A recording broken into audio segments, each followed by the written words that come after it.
Radio. Radyo Philippine Standard Time, alas 6:09. Oras ginadulong sa inyo sang Doc Alternatibo. Ang oras ginadulong sa inyo sang Sked Marketing. Tagkimo sang Panyawan Plus Herbal Capsule ukon manunggal with mangosteen. Panyawan ukon manunggal liniment. Celebrity Kojic Soap. Hug Celebrity Beauty Soap. This time check is brought to you by ACS Manufacturing Corporation. ISO certified. World-class quality. Oras ginadulong sa inyo sang BioFlu. Pag 2 flu, BioFlu. Aksyon! Balita Evening Edition. Magadulong sa inyo sang mga nagapanguna nga balita lokal, national, international, sports, kag entertainment. Aksyon! Balita Evening Edition. Kagkaroon ang inyong news team. Una sa balita, una sa aksyon. Mayong gabi Metro Bacolod, mayong gabi bugos nga Western Visayas. Welcome sa papangalagad sang Aksyon Balita Evening Edition. Karon nga adlaw Miyerkules, Marso 25 tuig 2020. Magkitaan kag mabatian man live sa official Facebook page sa Aksyon Radyo Bacolod sa www.aksyonradyobacolod.com.ph. Kami ang inyong mga tagbalita. Aksyon Eden Aboso. Kagini naman si Aksyon and Defensor. Kag para sa aton mga headliners, una sa mga balita lokal. 8 ka tuig nga na missing sa syudad sang Kabankalan, nasapwan sa kampo sang Tubo sa Banwa sang Ilog. Pila ka empleyado sang Riverside Medical Center ginpalambot ang issue sang diskriminasyon kay Governor Lacson. Sa mga nagapangulang nga balita national, ICP nagpaandam sa peligro nga madulot sa pagmix sang bleach kag alcohol agud gamiton nga disinfectant solution. NBI gin-aresto ang doktor nga nagabaligya overprice ang gindonar nga thermal scanners. Sa balita international, magnitude 7.5 nga linog nag-igo sa Kuril Islands sa Russia. Kag sa aton balita sports, Heidelin Diaz nagasamo ang emosyon matapos ginpaisol ang Tokyo Olympics. Sa balita entertainment, Christopher De Leon na-discharge na sa hospital. Una sa balita, una sa aksyon. Aksyon Radyo Philippine Standard Time, alas 6:11. Detalye sa mga nagapangunang nga balita lokal pagkatapos lamang sa mga ini.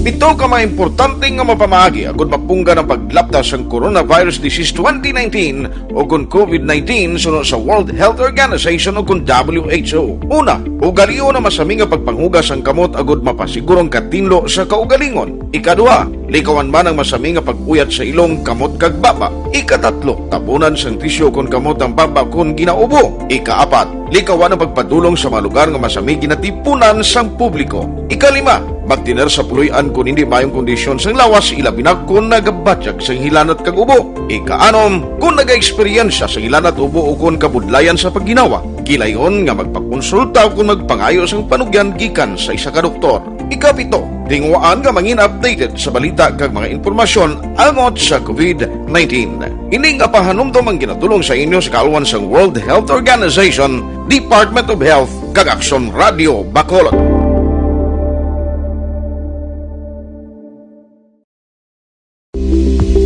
Pito ka mga importante nga mapamagi agud mapungga ng paglaptas sang Coronavirus Disease 2019 o kung COVID-19 sunod sa World Health Organization o kung WHO. Una, ugaliyo na masami nga pagpanghugas ang kamot agud mapasigurong katinlo sa kaugalingon. Ikadua, likawan man ang masami nga pag-uyat sa ilong kamot kag baba. Ikatatlo, tabunan sang tisyo kung kamot ang baba kung ginaubo. Ikaapat, likawan ang pagpadulong sa mga lugar nga masami ginatipunan sang publiko. Ikalima, magtiner sa puloy-an kung hindi mayong kondisyon sang lawas ilabi na kung nagabatyag sang hilanat kag ubo. Ika-anom, kung nag-eksperyensya sa hilanat ubo o kung kabudlayan sa pagginawa, kilayon nga magpakonsulta o kung magpangayo sang panugyan gikan sa isa ka doktor. Ika-pito, tingwaan nga mangin updated sa balita kag mga impormasyon angot sa COVID-19. Ining apahanumdom ang ginatulong sa inyo sa kaluan sang World Health Organization, Department of Health kag Aksyon Radio Bacolod.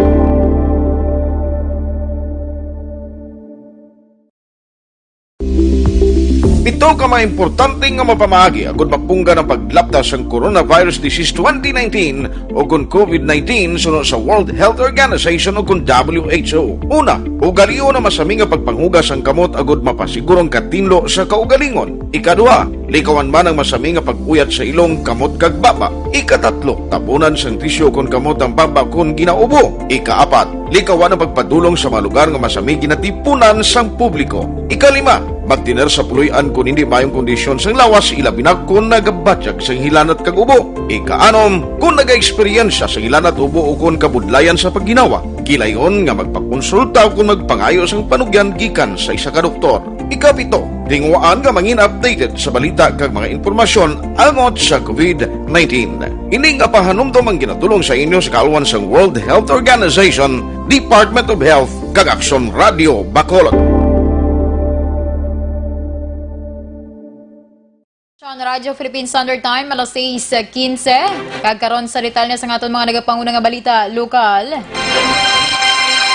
Nasapuan ang patay nga lawas ng 8 ka tuig nga bata nga babayi sa sulod sang campus sang Tubo sa Hacienda Palma, Barangay Andulawan sa Banwas ng Ilog, las 8 sang aga, Marso 25. Sulod kay Ilog PNP Commander Major John Ganson, positibo nga ginkilala sang pamilya nga ilahimata ang nasapuan basiman sa nakita nga tsinelas kag bayo nga iya ginasuksok sang ulihi ini nakitaan.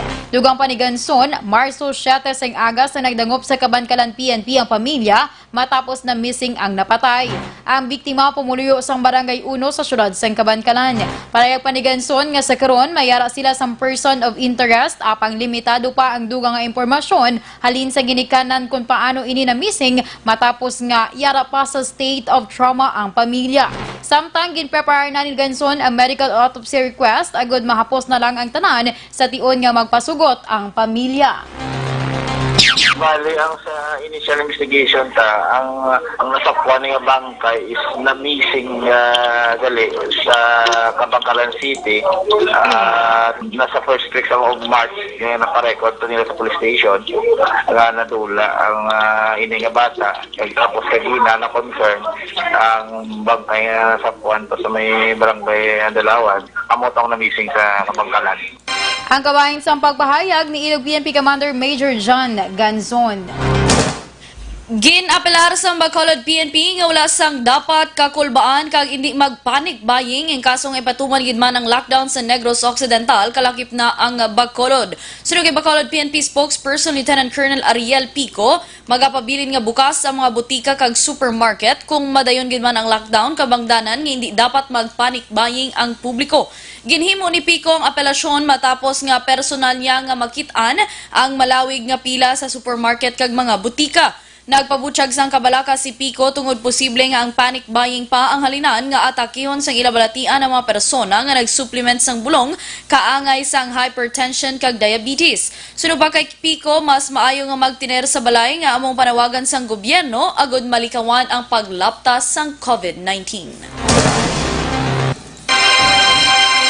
Sa dugang nga balita lokal, naghangyo sa bulig kay Negros Occidental Governor Eugenio Selacson ang pila ka mga empleyado sa Riverside Medical Center Incorporated o RMCI bangod sa ilan na eksperyensyahan nga diskriminasyon kasunod sa una nga kaso sa COVID-19 sa syudad sa Bacolod. Sa sulat nga ginpadala ni RMCI Corporate Communications sa Chuck Estrella, ginpahayag sini nga may mga empleyado sila nga ginbalibaran nga makasakay sa tricycle, tricycad o public utility jeepney. Pinaman sa mga ini ang ginhambalan sa malaing nga tinaga sa mga kapulisan kag ginapahalin sa ilang nga ginaarkilahan nga dormitoryo o boarding houses bangod sa pagduda nga posible kontaminado man sa virus. Nagalawom si Australia nga mahatagan sang pagtamod ang ila problema kag makasugilanon personal sa gobernador agud mabuligan nga mauntat na ang pagduda sang publiko. Gina-finalize na sa gobyerno probinsyal ng executive order kun EO nga nagapaydalom sa bugos nga Negros Occidental sa 14 ka adlaw nga enhanced community quarantine agud mapunggan ang paglaptas sang COVID-19. Sunod kay Provincial Administrator Attorney Rayfrando Diaz II, gina-review na lamang ang mga probisyon sang EO antes permahan ni Governor Eugenio Jose Lacson. Dugang pa ni Diaz, Lunes, Marso 30 ang target nga petsa sa implementasyon sang ECQ nga magalawig tubtub Abril 14. Pila sa mga matabo sunod kay Diaz among pagdumili sa pagbiyahe sang tanan nga mapapubliko nga transportasyon. Dugang pa ni Diaz, pahanugutan ang mga pribado nga salakyan nga makabiyahe basta isa lamang ka persona ang magsakay, may family card nga igapresentar kag may importante nga kaladtuan. Para nga ma-incorporate ang ilang suggestions kung pwede man lang kag maaprubahan sa aton nga health committee. Nahambalanta na nga ang aton nga mga essential nga mga industries, businesses pwede ta mapasugtan. Si Provincial Administrator Attorney Rayfrando Diaz II. Nagapatigayon sa inventory ang Bacolod Interagency Task Force Against COVID-19 sa mga nurses nga wala sa karon nagapractice sa ilang profession nga posible itapa para magbulig sa kampanya kontra COVID-19. Sunod kay City Administrator M. Ang, madamo sa mga nurse sa karon ang nagatrabaho sa Bacolod Government Center kag ang iban sa ila ang nagatrabaho sa iban nga sektor o kun organisasyon. Dugang pa ni Ang sa tion nga maglala ang sitwasyon sa COVID-19, ini nga mga nurse ang magabulig upod ang pila ka mga volunteers. Nagapasalamat si Ang sa mga miyembro ng Technical Working Group nga mga doktor kag espesyalista nga nag-volunteer para magbulig sa syudad kontra coronavirus. Naghimo na kami inventory of nurses, health professionals who are right now in different sectors. Inablang mga wala sila gaubra sa hospital, nag-ubra as nurses. Ginuna namon diri sa NGC, sa aton din sa city government, damo tadigili mga nurses na na-assign sa mga opisina, wala sila gaubra sa nursing work. Ang kabahin sa pagpahayag ni City Administrator M. Ang. Una sa balita, una sa aksyon. Aksyon Radio Philippine Standard Time, alas 6:21. Detalye sa mga nagapaunang nga balita national pagkatapos lamang sa mga ini.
Una sa aksyon! Aksyon Radio Philippine Standard Time, alas 6:25. Kagantas man sa pila naton ka mga nationals. Just in report, ang probinsya ng Cebu ginpaidalom na sa karon sa total lockdown. Samtang isa pa ka just in report, Makati Medical Center ginpakamalaot ang pagbayular ni Senator Coco Pimentel sa ginapatuman nga strict infection and containment protocol.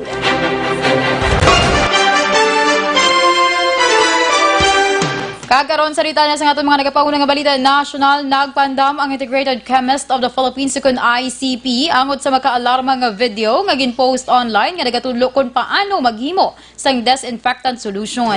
Makitaan sa video nga ginatudloan ang mga viewers sang mixtures nga ginagamitan sang alcohol kag bleach. Suno sa ICP, makabig ini nga deadly combination bago nagahimo sang color form. Isa kasahi isang chemical nga peligroso kag makahililo kung mahaklo o kung mapahid sa panit. Nagpagwa man sa poster ang ICP sa ilang Facebook page kag ginbutangan sang pahanumdom nga hindi dapat basta-basta nga magmix ng kung ano nga bagay kung hindi kahibalo sa mahimo resulta sini sa ikaayong lawas. Ang nasambit nga video naglapta tungod man sa paandam sang COVID-19 sa Pilipinas. Ginaresto naman sa National Bureau of Immigration ang isa ka medical doctor nga nagbaligya sang thermal scanners nga gindonar sa iya sang pila ka pilo sa suggested retail price. Ang nadakpan ang ginkilala kay Dr. Cedric John Sarmiento de Castro, Chapter President ng Lions Club sa New Manila, Syudad sang Quezon. Sa pagpangusisa sa Special Action Unit ng NBI, nadiskubrihan nga ginabaligya ni de Castro ang 150 ka thermal scanners sang 9,500 pesos kada isa o kung may kabilugan nga 1.2 milyones pesos. Sunod sa NBI, ang suggested retail price para sa thermal scanners ang yara lang dapat nagabili sa 800 tubtob 1,500 pesos. Iga-utilize ang tanan nga clusters ng National Disaster Risk Reduction and Management Council para sa implementasyon sa National Action Plan sa pagtapna sa COVID-19. Sunod kay Undersecretary Jonathan Malaya, ang gobyerno mag-ausar sa calamity approach sa pag-address sa current public health emergency. Dugang pa ni Malaya nga ang DILG nagahulat pa sa guidelines angod sa pagpatuman sa National Action Plan. Sa public address kagabi ni Presidente Rodrigo Duterte, ginpahayag sa Chief Executive nga ang Department of Defense kag ang DILG ang manguna sa implementasyon sa National Action Plan nga ang tuyo amo nga punggan ang paglaptas sa COVID-19 sa Pilipinas.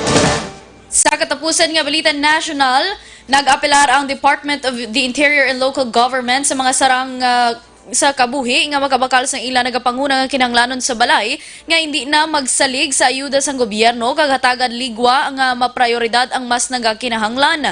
Ginpahayag ni DILG spokesman Undersecretary Jonathan Malaya nga hindi na dapat mag-intra pa ang mga makasarang magbakal sang ila kinahanglanon kaangay sa mga government employees sa pagpangayo sang ayuda tungod sa pihak nga nagatrabaho sa balay, mayara man sang ginabaton nga sweldo. Ginpangabay ni Malaya sa mga naga-istar sa subdivisions nga hindi na magpangayo sang bulig sa panahon subong sang public health emergency tungod tama kalimitado ang resources sang pungsod. Patag ni Malaya ginaprioridad ang sang gobyerno nga matagan sang ayuda ang mga vendors, drivers kag tanan nga hindi makareport sa trabaho apang silang ginasaligan sang bugos nga pamilya agod makakaon. Una sa balita, una sa aksyon!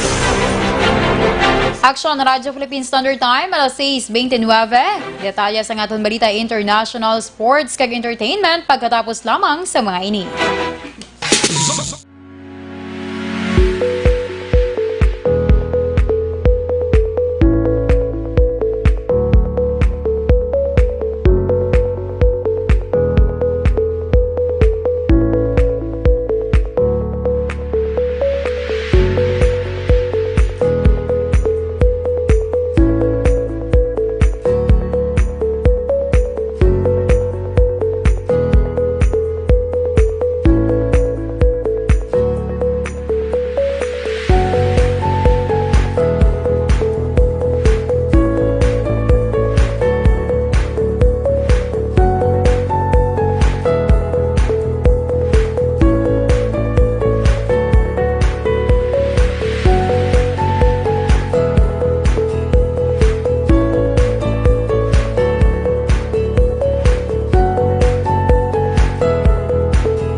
Ikalat ang totoo, mga dapat alam mo na sa COVID-19.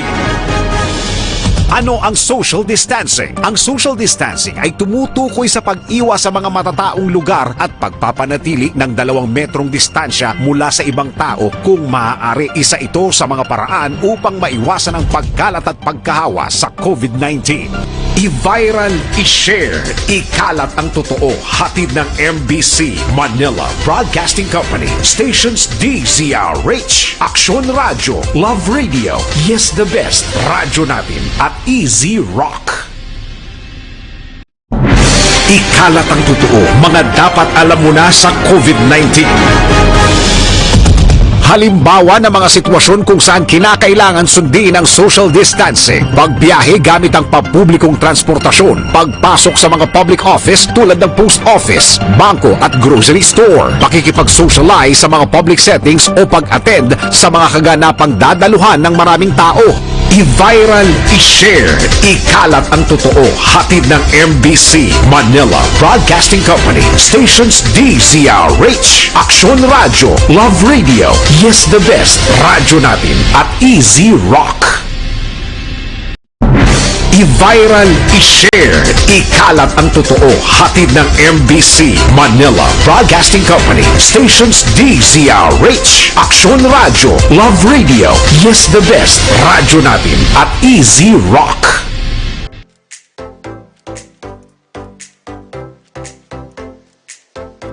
Mga ka-aksyon, madamo sa naglaylay na pamaagi at protektahan ang imong kaugalingon batok sa novel coronavirus 2019 o ng COVID-19. Isa sa mga pinaka-importante ang regular, safe, and effective hand hygiene gamit ang habon kag tubig o ng alcohol-based hand rub. Yan ang proseso sa paghugas ng gamot na rekomendado sa World Health Organization.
Sa detalye na sa Balita International, gintayog sa 7.5 magnitude nga linog ang Kuril Island sa Russia base sa records ng US Geological Survey.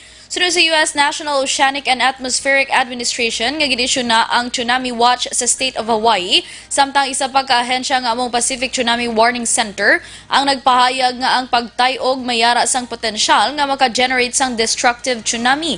Sa advisory sa Pacific Tsunami Warning Center, ang tsunami waves mas manuwo sa 0.3 meters above the tide level. Ang Japan Meteorological Association ang nagpaandaman sa slight tidal changes apang wala sang warnings sukon watch advisories. Kag sa atong balita, sa atong balita sports. Nagasamo naman ng emosyon nga nabatsagan ni Heidelin Diaz bangod gin paisol sa isa ka tuig ang Tokyo Olympics bangod sa nagapadayon niya COVID-19 pandemic. Payag sang Filipino Olympian weightlifter nga nakabatsag sa sang pagka-dismaya apang relieved man sa desisyon sa International Olympic Committee kaupod si Japanese Prime Minister Shinzo Abe kag local organizers. Palayag ni Diaz hindi malikawan nga makabatsag siya sang pagka-dismaya bangod madamo na siya sang ginsakripisyo para sa preparasyon sa Olympics, kalakip na diri ang pag-eskwela, oras sa pamilya kag abyan apang suno sa iya mas maayo ini nga desisyon bangod ikaayong lawas kag kabuhi sang atleta, coaches kag iban pa nga naga-intra sa Olympics ang ginahambalan. Sa rebaluan, ipaisol sa Summer 2021 ang Tokyo Olympics. Sa ato naman nga balita entertainment, nakagwa na sa ospital ang aktor nga si Christopher De Leon matapos na confine sang nagpositibo sa COVID-19. Sa Instagram stories, nagpost ang litrato ang asawa ni Christopher nga si Sandy Andolong sa diin makitaan ang aktor nga nagapasulod sa van kag nagasuksok sang face mask kag may caption nga he is finally home. Ang aktor isa sa pinakaunang nga public personalities nga nagpositibo sa COVID-19. Marso 17 ginkumpirmar sang aktor nga nagpositibo siya sa masakit sa piyak nga wala sang travel history o kon contact sa sinuman nga nakumpirmar nga positibo sa virus. Una sa balita, una sa aksyon. Aksyon, Radyo Philippine Standard Time, alas 6:37. Kaginyugin pamatian ang kabugusan nga detalye sa ngaton mga natipon nga balita. Diri lamang sa Aksyon Balita Evening Edition. Karon nga adlaw, Miyerkules, Marso 25, tuig 2020. Sa liwat kami ang inyong mga tagbalita. Aksyon Eden Aboso. Kagayon naman si Aksyon ang Defensor. Una sa balita, una sa Aksyon. Sa Bacolod, Aksyon Radio.